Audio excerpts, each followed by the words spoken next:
Okay, next chapter, dual nature of radiation and matter. So we have been given question number 7. What will be the energy of each photon? We are supposed to find the energy of each photon in a monochromatic light of frequency 5 into 10 raised to 14 hertz. So I know that frequency is denoted by nu. Frequency is equal to 5 into 10 raised to 14 hertz. This is given to us. I need to find the value of energy. So we know that energy E equal to h nu, energy of photon. The formula for energy of photon is E equal to h nu. Nu means frequency. So just multiply this. So E will be equal to h ka value is Planck's constant 6 into 10 raised to minus 34 multiplied by frequency 5 into 10 raised to 14. So just do the multiplication, you will get this answer. No need to convert it in joule. If it is asked to convert it in joule, then we will keep this answer as final. That is 3.31 into 10 raised to minus 19 joule. But if they are asking you to convert it to electron volt, then only we will do. And you convert joule to electron volt whenever you are converting joule to EV. Remember, whenever you convert joule to EV, you divide it by 1.6 into 10 raised to minus 19. मतलब इस value को 1.6 into 10 raised to minus 19 से divide करेंगे तो minus 19 cancel, 3.31 upon 1.6 करेंगे तो यही मिलेगा 2.07 EV. ठीक है, this value you will get when they are asking in EV. Now here in the question they have not asked, so no need to do. If in the question they are asking ki convert it to EV, then only you will do this. So remember that this is very important conversion. Remember this conversion. Whenever joule में value दिया है, joule को EV में convert करना है, you divide that value by 1.6 into 10 raised to minus 19. And अगर EV में दिया है, EV को जूल में करने के लिए, सो EV टू जूल में करने के लिए क्या करोगे, मल्टीप्लाई करोगे, multiply by 1.6 into thing in the entire chapter. This is very helpful for you because many times you will have to convert EV to joule and joule to EV. ठीक है, so here they are not asking in EV, so no need to convert, you keep it in joule only. That is 3.31 into 10 raised to minus 19. That is your answer. ठीक है, just remember the conversion. Joule to EV you will divide it by 1.6 into 10 raised to minus 19. EV to joule you will multiply by 1.6 into 10 raised to minus 19. Next sum, we have been given that observations from an experiment on photoelectric effect for the stopping potential by varying the incident frequency were plotted. The slope of linear curve was found to be, this is the slope which is found, so slope value is given to us. Given that this is the charge of electron, find the value of Planck's constant. So I know that slope, the value of h will be equal to slope multiplied by E. So slope multiplied by E, that is slope is 4.1 into 10 raised to, the value of E is 1.6 into 10 raised to minus 19. तो इसको solve करो, 6 into 10 raised to minus 34. ठीक है, nearly वही answer आएगा. 6.6 आना चाहिए but that is okay. 6.5 is 6.6, nearly they are similar. ठीक है, so that is fine. The threshold wavelength of tungsten is given. Now this is threshold wavelength. Symbols are very very important. Threshold wavelength मतलब lambda naught करेंगे. Lambda naught का value 2.76 into 10 raised to minus 7 metre में. इधर -5 दिया है और centimetre को metre में करने के लिए -2. तो -5 and -2 is -7. Explain why no photoelectrons are emitted. So the answer for first case is for photoelectric emission. For photoelectric emission, there is a condition. What is the condition? The condition is that lambda should be less than lambda naught. Question क्या बोल रहा है? Explain why no photoelectrons are emitted when the wavelength is more than this particular value. More than नहीं होना चाहिए, इधर greater than होना चाहिए, ग्रेटर देन नहीं होना चाहिए, सॉरी मोर देन नहीं होना चाहिए, इधर लेस देन होना चाहिए.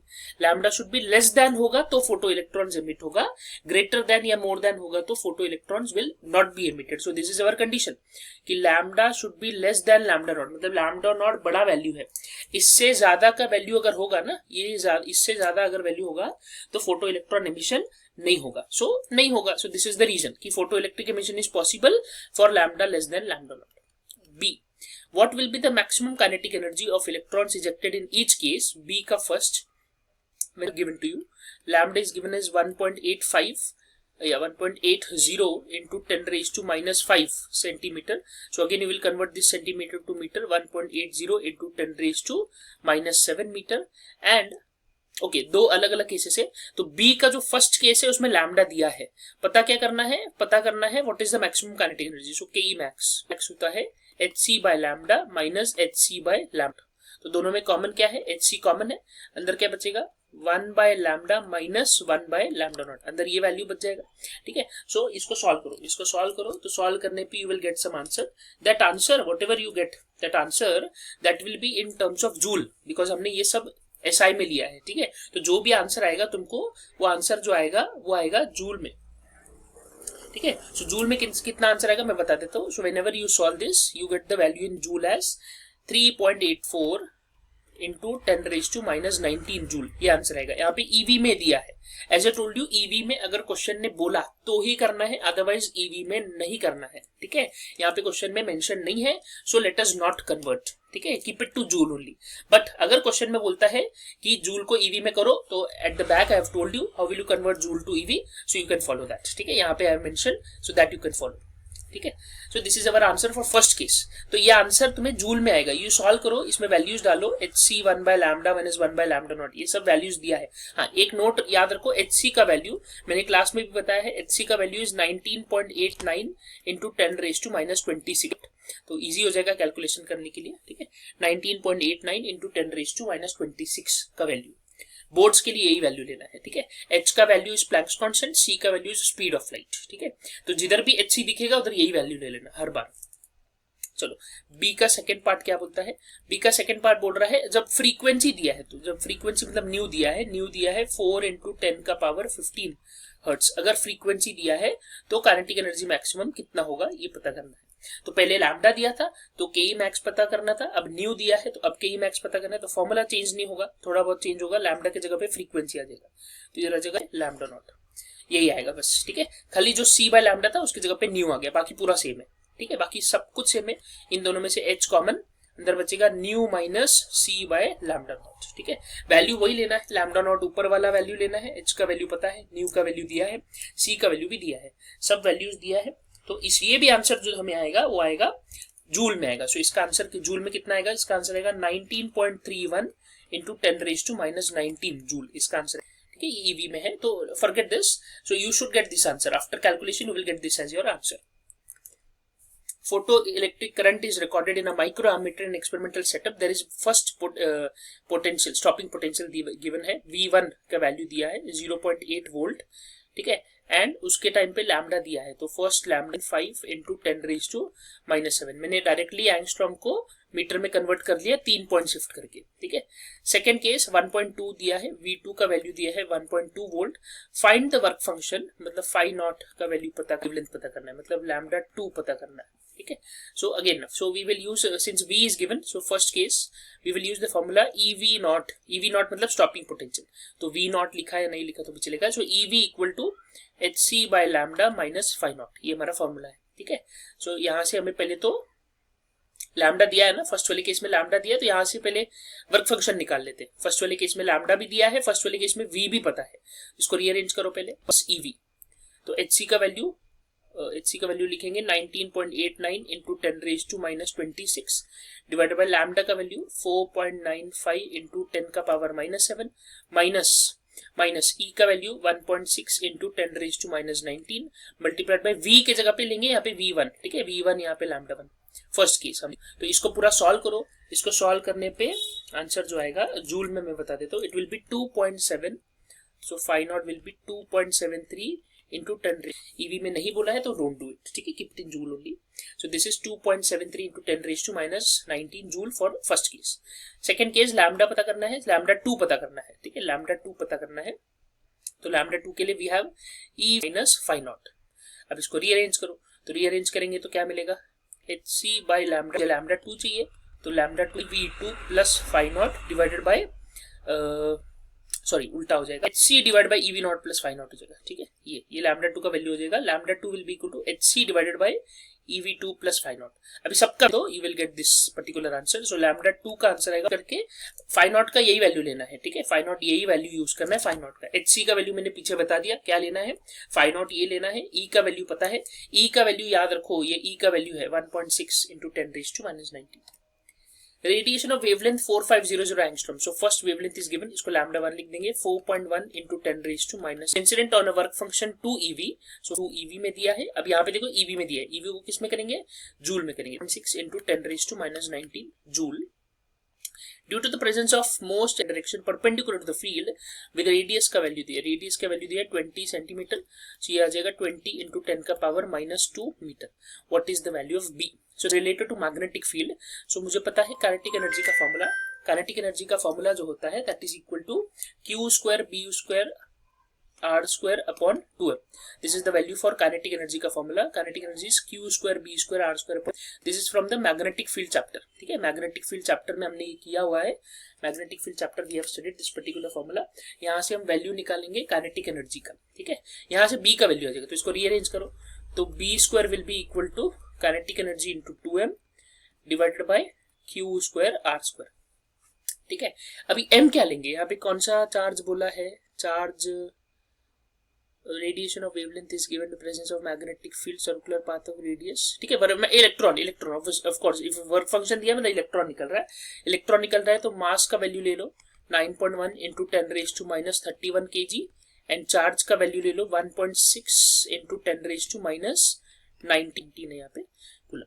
ठीक है, मास का वैल्यू ये हो जाएगा, Q का वैल्यू ये हो जाएगा, B स्क्वायर मुझे मिलेगा यहाँ से, तो B का वैल्यू कितना हो जाएगा, B का वैल्यू हो जाएगा root of kinetic energy into 2. अभी if you see the given data very carefully, मेरे पास मास का वैल्यू है, मेरे पास चार्ज का वैल्यू है. ठीक है, मास मिल जाएगा, चार्ज मिल जाएगा, काइनेटिक एनर्जी नहीं है, तो पहले काइनेटिक एनर्जी निकालेंगे. तो काइनेटिक एनर्जी का फॉर्मूला, तो ये डेटा दिया है लैम्डा और work function, so kinetic energy is hc by lambda minus phi not.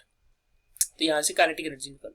So kinetic energy equal to hc का वैल्यू मैंने पीछे बताया 19.89 10 raise to minus 26 divide by lambda का वैल्यू ये लेंगे 4.5 into 10 raise to minus 7 minus phi naught, phi naught का value 2 into 1.6, 2 into 1.6 कितना हो गया 3.2. ठीक है, ये हो जाएगा 3.2 इंटू 10 रेज टू माइनस 19.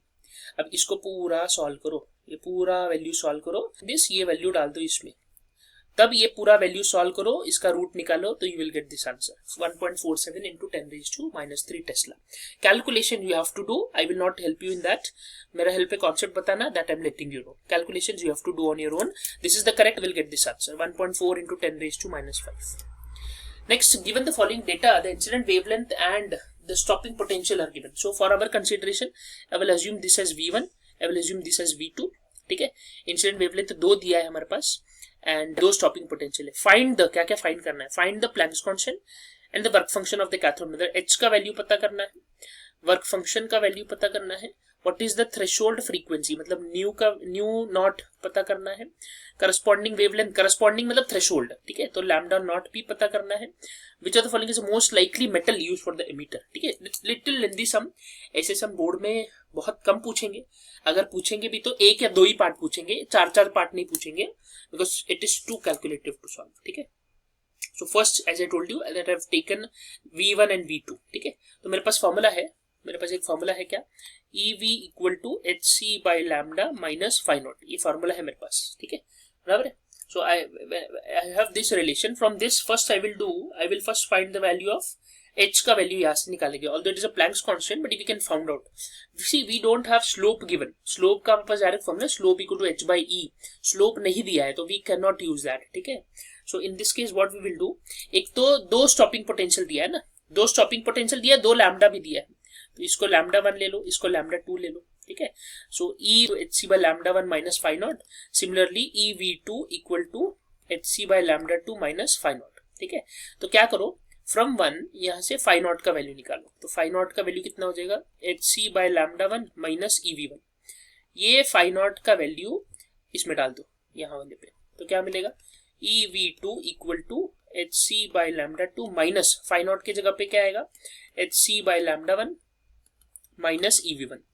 अब ब्रैकेट ओपन कर दो, so EV2 equal to hc by lambda 2 minus hc by lambda 1 plus, ये माइनस माइनस प्लस हो जाएगा, प्लस EV1. ठीक है, अब मुझे h चाहिए, हाँ याद रखो मुझे h चाहिए, तो h चाहिए तो पहले तो इसको यहाँ ले लो, तो क्या मिलेगा EV2 माइनस EV1 टू, इन दोनों में क्या कॉमन है, hc पूरा कॉमन है, तो hc पूरा कॉमन ले लो, 1 bye lambda 1 minus 1 bye lambda 2. मुझे h चाहिए, c और ये पूरा इधर ले लो, so EV2 minus EV1 divided by C 1 by lambda 1 minus 1 by lambda 2, ये नीचे आ जाएगा. ठीक है, 1 by lambda 2, ये पूरा टर्म जो है नीचे आ जाएगा, ये तुम्हारा h का फॉर्मूला बन जाएगा.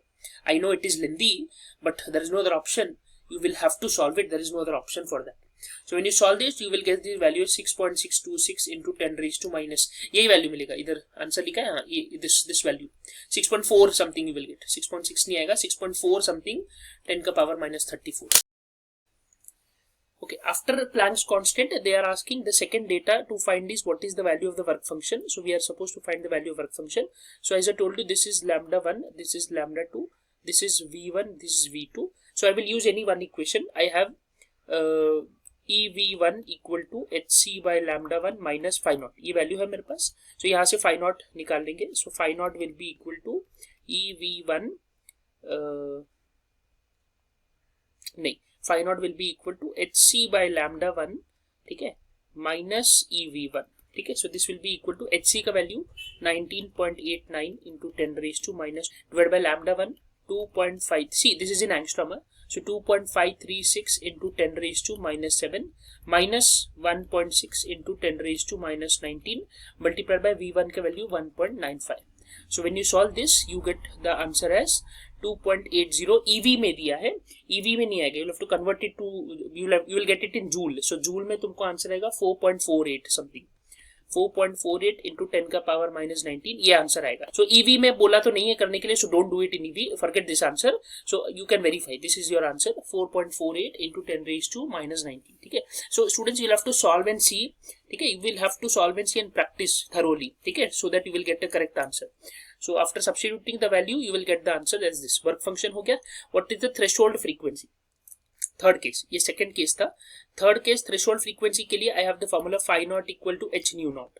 तो थ्रेशोल्ड फ्रीक्वेंसी आ जाएगा, न्यू नॉट का वैल्यू यहाँ पे मुझे मिला 4.48 into 10 raise to minus 19 divide by 6 point, यही वैल्यू ले लो जो यहाँ पे मिला है ना, प्लैंक्स कांस्टेंट यही लेना है, 6.42 into 10 raise to minus 34. So when you solve this answer, you will get something 6.97 into 10 का power 14 hertz. This answer you will get. This is the threshold frequency. And lastly, there what is the corresponding wavelength? Corresponding मतलब threshold. So threshold wavelength के लिए I know that C equal to C by lambda naught. So lambda naught पता करना है. So lambda naught कितना हो जाएगा? C upon nu naught. C मतलब speed of light. So 3 into 10 का power 8 divided by nu naught का value यहाँ पे हमने निकाला 6.97 into 10 का power 14. So when you solve this, you will get this answer as 4.3 into 10 meter. ये answer आ जाएगा. So this is the lambda naught. Lastly, they are asking which emitter, what is the most likely metal used for the emitter. So students, you have to remember lambda naught का value, अगर ये value है lambda naught का, see it is not possible to remember for all metals. तो ये एक ही समय ऐसा है जिसमें तुम्हें ये वैल्यू याद रखना है विद द नेम, कि जब लैम्डा नॉट का value 4 point something, 4 point nearly something, 4.1, 4.2, 4.3 ऐसा कुछ आएगा तो आंसर आएगा कैल्शियम. सिर्फ ये एक ही वैल्यू याद रखो. You are not expected to remember सभी का वेवलेंथ और सभी का नाम नहीं चाहिए. ये एक ही समय ऐसा है तो बोर्ड एग्जामिनर को भी पता है, तुम सब तो नहीं याद रख सकते. ऑफ कोर्स सबका अलग अलग वैल्यू है, so we can not remember all values. So ये एक वैल्यू याद रखो, ठीक है. इनकेस अगर पूछेगा तो इसका ही पूछेगा, otherwise they will not ask any other question, ठीक है. Next, calculate the wavelength associated with an electron, it's momentum and speed. De Broglie wavelength पे है. So you are supposed to find the wavelength, momentum and speed. So first case when it is accelerated with 54 volt. So volt का value दिया है 54 volt. जब भी wavelength की बात आएगी तो वेवलेंथ ऑफ इलेक्ट्रॉन का फॉर्मूला है हमारे पास lambda equal to 1.228 nanometre upon root V. So this will be 1.228 nanometre मतलब 10 का power minus 9 divide by root of 54, square root से निकाल लेंगे. You will get this answer. Lambda का वैल्यू आएगा इंटू 10 का पावर माइनस 9 मीटर, इसका answer आएगा. ये मिल गया वेवलेंथ. इसके बाद बोला मोमेंटम. मोमेंटम होता है lambda equal to H by P, second case. तो यहाँ से पी आ जाएगा, पी हो जाएगा H by lambda. So H का वैल्यू कितना है 6.626 इंटू 10 का power minus 34 divide by lambda का वैल्यू ऊपर वाला जो भी हमने निकाला 0.167 इंटू 10 का पावर माइनस 9. तो इसको सॉल्व करो तो पी का वैल्यू आएगा, पी का वैल्यू ये आएगा 39.7 इंटू 10 का पावर माइनस 25. यूनिट्स याद रखो KG metre per second. Third case, ये फर्स्ट केस था इसका, ये इसका सेकंड केस था, अब इसका थर्ड केस. थर्ड केस में बोल रहा है व्हाट इज द स्पीड. तो स्पीड के लिए P equal to M V होता है, तो V आ जाएगा, V हो जाएगा P upon M. So therefore V will be equal to P का value 39.7 power minus 25 divide by इसका वैल्यू. मास का वैल्यू कितना होता है 9.1 इंटू 10⁻31। ये किसका मास लिखा है हमने, इलेक्ट्रॉन का मास लिखा है। So when you solve this will get the answer 4.36 into 10⁻6 metre per second. ये इसका स्पीड है। ये फर्स्ट केस हो गया, ये अभी फर्स्ट ही केस हुआ है ए वाला पार्ट, ठीक है। ये 3 क्वेश्चन है पूरा ए वाले पार्ट का, तीनों का हमें वेवलेंथ चाहिए, मोमेंटम चाहिए, स्पीड चाहिए। अभी सेकंड केस बी वाला पार्ट, बी वाला पार्ट में क्या बोला, it is moving with kinetic energy 150 eV। जब भी काइनेटिक एनर्जी ईवीज में रहेगा ना, काइनेटिक एनर्जी 150 eV, जब भी काइनेटिक एनर्जी याद रखो अगर ईवी में रहेगा ना, इसका मतलब है वी का वैल्यू दिया है, वी का वैल्यू दिया है 150 वोल्ट, सिंपल। ये ई हटा देने का, ये ई हटा दो, तो ई अगर हटा दिया तो क्या बन गया, वोल्ट बन गया ना। सो वी का वैल्यू दिया है 150 वोल्ट। तो अगर v का वैल्यू आ जाएगा, तो v का वैल्यू आ जाएगा तो लैम्डा आ जाएगा, इसमें वैल्यू डाल देंगे। लैम्डा आ जाएगा तो p भी आ जाएगा, इसमें वैल्यू डाल देंगे। और p आ जाएगा तो वेलोसिटी भी आ जाएगा। तो वापस ये पूरा रिपीट करो, तीनों फार्मूला को फिर से यूज करो, ठीक है। इसका भी लैम्डा निकालो, इसका भी निकालना है, इसका ये वैल्यू निकालो। यहाँ पे आंसर्स है तुम्हारे पास, यू कैन वेरीफाई, ठीक है। Next, the de Broglie wavelength associated with an electron and proton are same. तो डी ब्रॉय वेवलेंथ का मतलब क्या है, lambda E is equal to lambda P, electron and proton का सेम है। What is the ratio of the momenta, momenta मतलब momentum. So I know that कि क्या, lambda equal to H by P. So यहाँ से I will write P equal to H by lambda, ये हमें पता हो जाएगा, P equal to H by lambda. अगर इलेक्ट्रॉन के लिए लिखे तो PE upon PP, electron upon proton दोनों का रेशियो चाहिए, इलेक्ट्रॉन एंड प्रोटॉन दोनों का रेशियो चाहिए, ठीक है। So that is PE upon PP will be equal to क्या, H by lambda E divide by H by lambda P। So H cancel, तो उल्टा हो जाएगा lambda P upon lambda E, ठीक है। सो लैम्डा पी और lambda E क्या बोला है, ये तो सेम बोला है, तो सेम बोला है तो क्या हो जाएगा, 1 हो जाएगा ना, कट हो जाएगा ना, ये दोनों कट हो जाएगा, 1 हो जाएगा। तो अगर 1 हो गया तो रेशियो कितना आएगा, 1, ठीक है। Second case, what is the ratio of the kinetic energy, second case what is the ratio of the kinetic energy. So I know that kinetic energy in terms of momentum is p square upon 2m। ये याद रखो, kinetic energy momentum के terms में होता है p square upon 2m, ठीक है। सो P तो सेम है, मतलब I can say kinetic energy inversely proportional to mass ना, क्योंकि P तो सेम है ना। So since P same, so kinetic energy क्या होगा, inversely proportional to mass. So kinetic energy of electron upon kinetic energy of proton equal to mass of proton upon mass of electron. Now remember students, mass of proton is 1836 times mass of electron, ठीक है, ये याद रखना है। तो इधर से Amy cancel, तो ये कितना हो जाएगा, रीजन लिखेंगे, मास ऑफ प्रोटॉन जो होता है वो 1836 टाइम्स मास ऑफ इलेक्ट्रॉन होता है। तो न्यूमरेटर में मास ऑफ प्रोटॉन की जगह पे ये वैल्यू आ गया, ठीक है, और एमी कैंसिल, ठीक है। तो your answer is 1836, that is your answer, nearly 1836, ठीक है। Next, two particles have same de Broglie wavelength and one is moving 4 times as fast as other, one is moving 4 times as fast as other. So I will say V1, let V1 and V2 be the particles speed. So it is given that one is moving 4 times the other, so I will say V2 is 4 times of V1. Let us assume, कुछ भी लिख सकते हो, V1 भी लिख सकते हो, तो I have written V2 is 4 times of V1.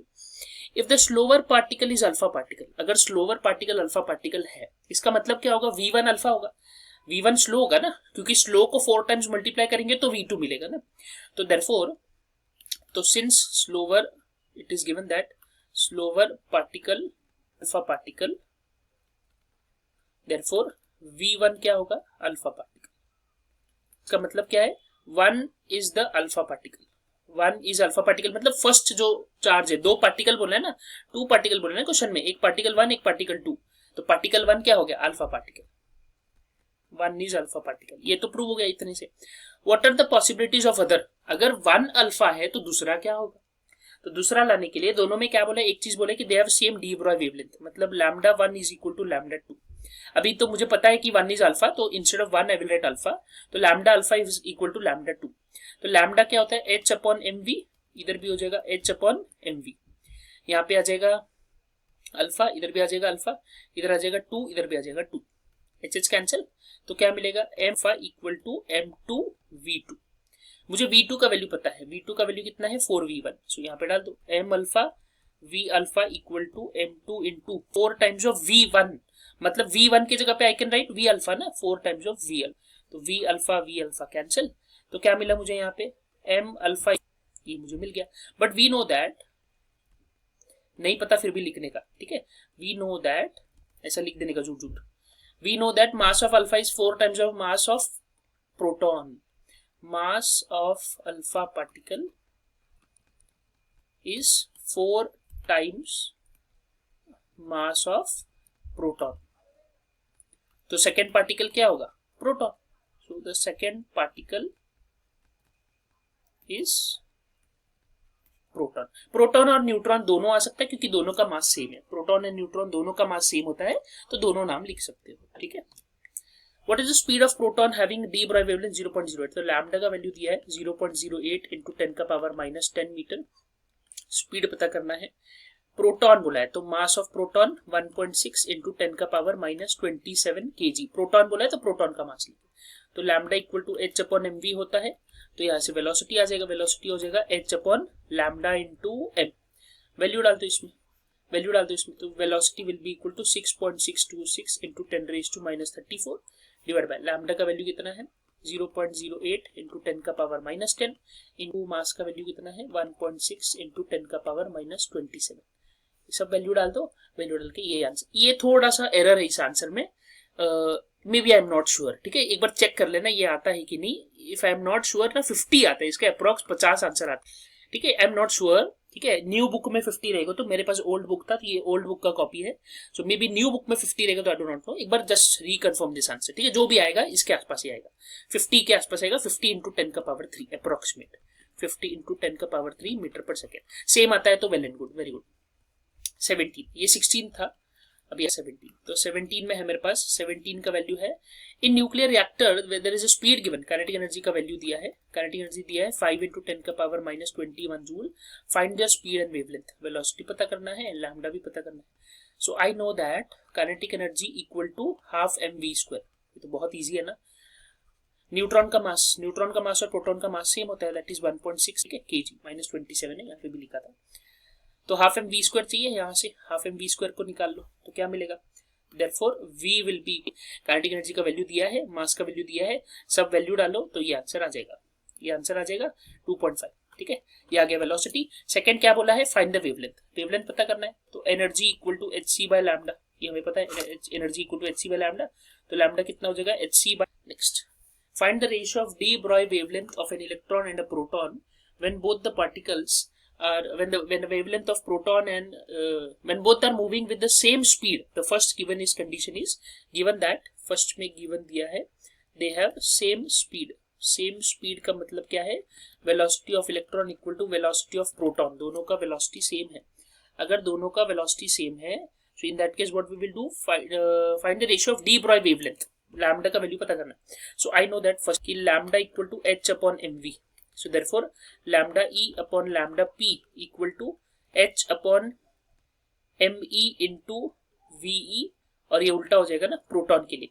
ये हो जाएगा mp into vp. अब कि ve इक्वल टू vp है, ये गिवन है मुझे, ये गिवन में दे रखा है. तो vp और ve भी कैंसिल हो जाएगा. तो क्या बचेगा, lambda e upon lambda p कितना हो जाएगा mp अपॉन me. मैंने लास्ट टाइम बताया था पिछले 2 सम पहले कि mp अपॉन me भी जब भी आएगा mp के जगह पे हम डालेंगे 1836 me. बराबर है, पीछे किया है हमने तो एमएमई कैंसिल. तो इधर आ जाएगा 1836. First case. सेकंड केस क्या बोले, they are having same energy. ठीक है, second case B, they are having same energy. So same energy का मतलब क्या है, दोनों के पास एनर्जी सेम है. ठीक है, तो मुझे क्या पता करना है, what is the de Broglie wavelength. तो lambda equal to h upon root 2me. ये हमारा फॉर्मूला है जब एनर्जी रहेगा तो. ठीक है, सेम है. सो हम क्या करेंगे यहाँ से, तो लैम्डा ई.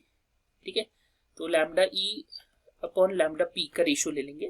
ठीक है, lambda E upon lambda P will be equal to h upon root 2m of electron by, इधर आ जाएगा root 2 into mass of proton, energy of proton divide by h cancel. Energy same बोला है तो एनर्जी का टर्म कैंसिल. रूट में mp upon me बच जाएगा. ठीक है, रूट में mp अपॉन me रह जाएगा. सो रूट में mp अपॉन me ले लो. mp अपॉन me का अभी यहाँ पे ऊपर ही बताया. तो mp अपॉन me कितना होता है, root of 1836 me upon me cancel. Root 1836 ले लो, that is your answer. Same momentum, दोनों का मोमेंटम सेम है. If they have same momentum, ठीक है, you are suppose to find they have same momentum. तो p is same. So c वाले case में momentum of electron is same.